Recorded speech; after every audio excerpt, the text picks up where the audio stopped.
Mickey here with Hone Your Life. Today I'd like to talk about generational poverty. It's a bit of a popular subject when it comes to the news or people complaining, and a bit of a sore subject for a lot of people in general. Now, I grew up exceptionally poor. I grew up in the ghetto. There was generally enough money to pay the rent, and that was it.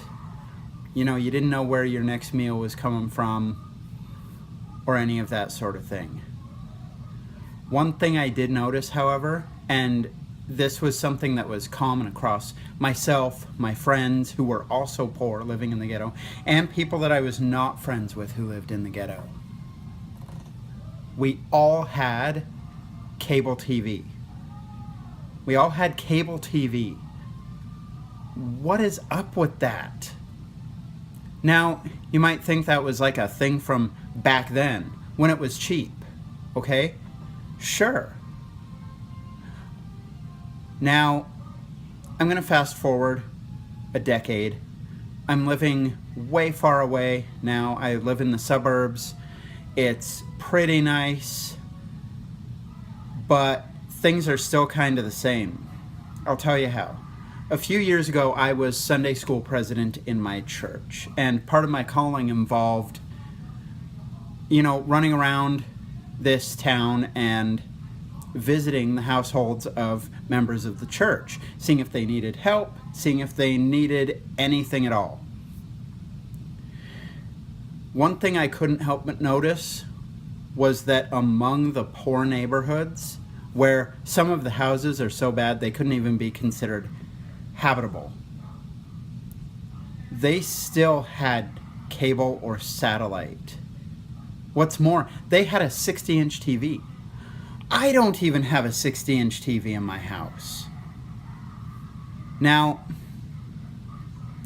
contrast that with the suburban homes I visited.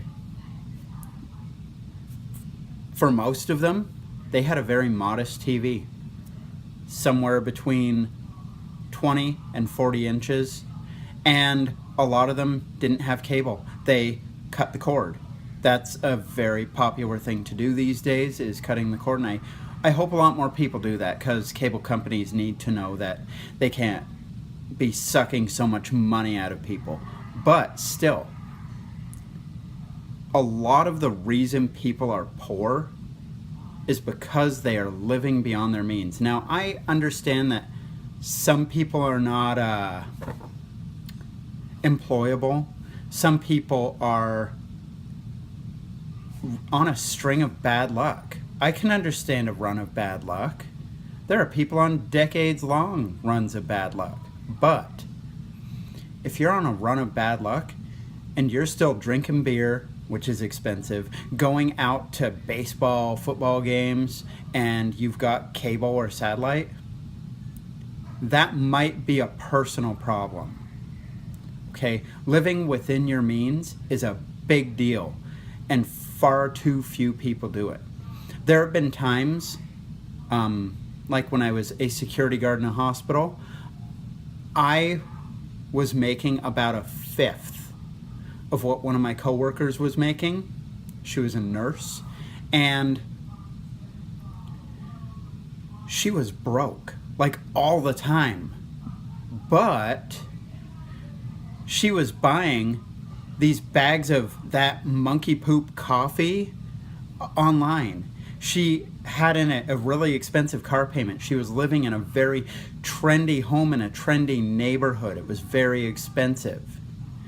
All of her money was being drained out of her because of her own choices. Whereas I was paying my bills, raising 4 kids on a fifth of what she was making, and she was single with no kids.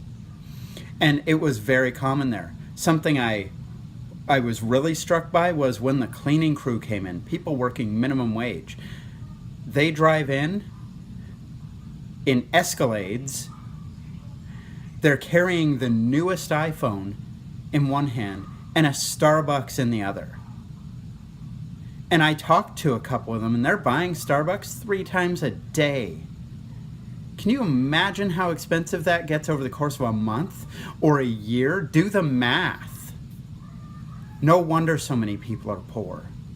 We're pouring our money into these multi-billion-dollar companies and not even thinking twice about it. And then we're complaining that we've got no money at the end of the month.